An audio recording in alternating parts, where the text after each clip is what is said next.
মহান আল্লাহ তাআলা আমাদেরকে নিয়ে এই আয়াতগুলোর ভিতরে কি কথা বলেছেন আপনি চাইলে আপনার উপকারের সাথে জেনে নিতে পারেন। আসসালামু আলাইকুম ওয়া রাহমাতুল্লাহ। সূরা দাহারের প্রথম কয়েকটা আয়াত নিয়ে কিছু কথা শেয়ার করব ইনশাআল্লাহ। আগে আমরা জেনে নিই সূরা দাহার অথবা ইনসানের এই প্রথম কিছু আয়াতে আল্লাহ পাক রব্বুল আলামিন কোন সম্পর্কে কথা বলেছেন। প্রথম দিকে আল্লাহ পাক রব্বুল আলামিন একটা সময় আমরা উল্লেখযোগ্য কিছুই ছিলাম না সে কথা তুলে ধরেছে। এর পরপরই আল্লাহ পাক রব্বুল আলামিন আমাদের সৃষ্টি নিয়ে কথা বলেছে। তারপর তিনি আমাদেরকে যে বিবেক দিয়েছেন, আমাদেরকে যে দৃষ্টিশক্তি দিয়েছেন, এগুলো দেওয়ার ফলে তিনি আমাদেরকে পরীক্ষা করবেন সে কথা বলেছেন।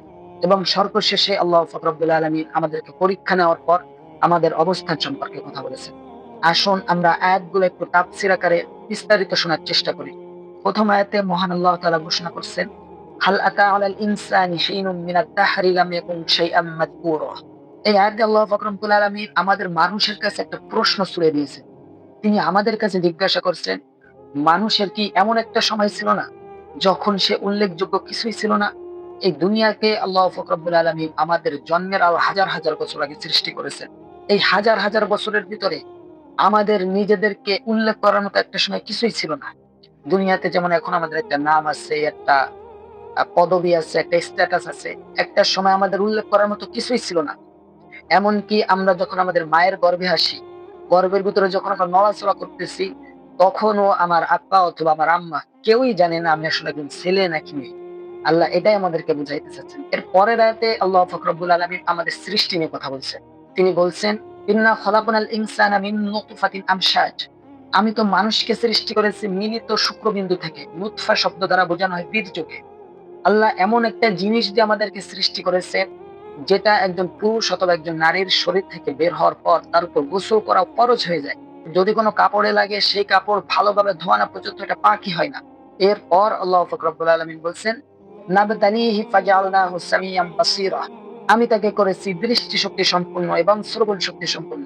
অর্থাৎ আল্লাহ পাক রব্বুল আলামিন আমাদেরকে সুস্থ বিবেকবান একজন মানুষ বানিয়েছে। কেন বানিয়েছি? কারণ আমি তাদেরকে পরীক্ষা করব। ইন্না হাদাইনাহু সাবিলা ইম্মা শাকিরা ওয়া ইম্মা কাফুরা। নিশ্চয়ই আমি তাকে পথ নির্দেশনা দিয়েছি, হয় সে কৃতজ্ঞশীল হবে না হয় সে অকৃতজ্ঞশীল হবে। দেখেন আল্লাহ পাক রব্বুল আলামিন আমাদেরকে পরীক্ষা করার কথা বলছেন, কিন্তু সেটা বলার আগে আল্লাহ বলছেন আমি মানুষকে বিবেকবান বানিয়েছি, দৃষ্টিশক্তি দিয়েছি, শ্রবণ শক্তি দিয়েছি, সবকিছু সুস্থ রেখেছি এবং আমি তাকে সঠিক পথ দেখিয়েছি। যে পথে গেলে সে জান্নাত পাবে এই পথ আমি একবার উন্মোচন করে দিয়েছি। এত কিছু দেওয়ার পর আল্লাহ বলছেন হয় সে কৃতজ্ঞশীল হবে না হয় সে অকৃতজ্ঞশীল হবে। আর আল্লাহ তাআলা বলছেন, ইন্না আ'তাদনা লিল কাফিরিনা সালাসিলা ওয়া আগলালা ওয়া সাইরা। যারা কাফের, যারা অকৃতজ্ঞশীলদের অন্তর্ভুক্ত হবে, তাদের জন্য আমি রেখেছি শিকল, গলায় বেড়ি এবং জাহান্নামের লেলিহান আগুন। আর যারা কৃতজ্ঞশীল তাদের পুরস্কার স্বরূপ আল্লাহ তাআলা বলছেন, ইন্নাল আবরারা ইয়াশরাবুনা মিন কাসিন কানা মিজাজুহা কাফুরা। নিশ্চয় সৎকর্মশীলরা পান করবে এমন এক পান পাত্র থেকে যার মিশ্রণ হবে কাফুর। কাফুর হলো জান্নাতের একটা ঝর্ণা, যেটা স্বচ্ছ পরিচ্ছন্ন মিষ্টান্ন পানীয়। দুনিয়ার খাদ্যের সাথে এটার তুলনা হয় না। দুনিয়ার খাদ্যের সাথে এটা তুলনা করতে গেলে দুনিয়ার খাদ্যগুলো অখাদ্য হয়ে যাবে। এটা এত উচ্চ পর্যায়ের একটা ঝর্ণার পানি। এই আয়াতগুলো আমরা যদি একসাথে মিশ্রণ করে সারাংশ হিসেবে একটা কথা বলি, তাহলে বিষয়টা এমন দাঁড়াবে আমাদের একটা সময় কোনো অস্তিত্বই ছিল না। আল্লাহ পাক রব্বুল আলামিন আমাদেরকে অস্তিত্ব দান করার পর তিনি আমাদেরকে বিবেক দিয়েছেন এবং সঠিক পথ দেখিয়েছেন। আমরা চাইলে কৃতজ্ঞশীলদের অন্তর্ভুক্ত হতে পারি, চাইলে অকৃতজ্ঞশীলদের অন্তর্ভুক্ত হতে পারি। যদি অকৃতজ্ঞশীলদের অন্তর্ভুক্ত হই তাহলে আল্লাহ পাক রব্বুল আলামিন আমাদের জন্য রেখেছে জাহান্নাম এবং জাহান্নামের শাস্তি। আর যদি কৃতজ্ঞশীলদের অন্তর্ভুক্ত হই তাহলে আল্লাহ পাক রব্বুল আলামিন আমাদের জন্য রেখেছে জান্নাত এবং জান্নাতের সকল নিয়ামত। আল্লাহ পাক রব্বুল আলামিন সূরা ইনসানের এই আয়াতগুলোর প্রতি সঠিকভাবে আমল করার তৌফিক দান করুন। আমিন। আখির দাওয়ানা আলহামদুলিল্লাহি রাব্বিল আলামিন। আসসালামু আলাইকুম ওয়া রাহমাতুল্লাহ।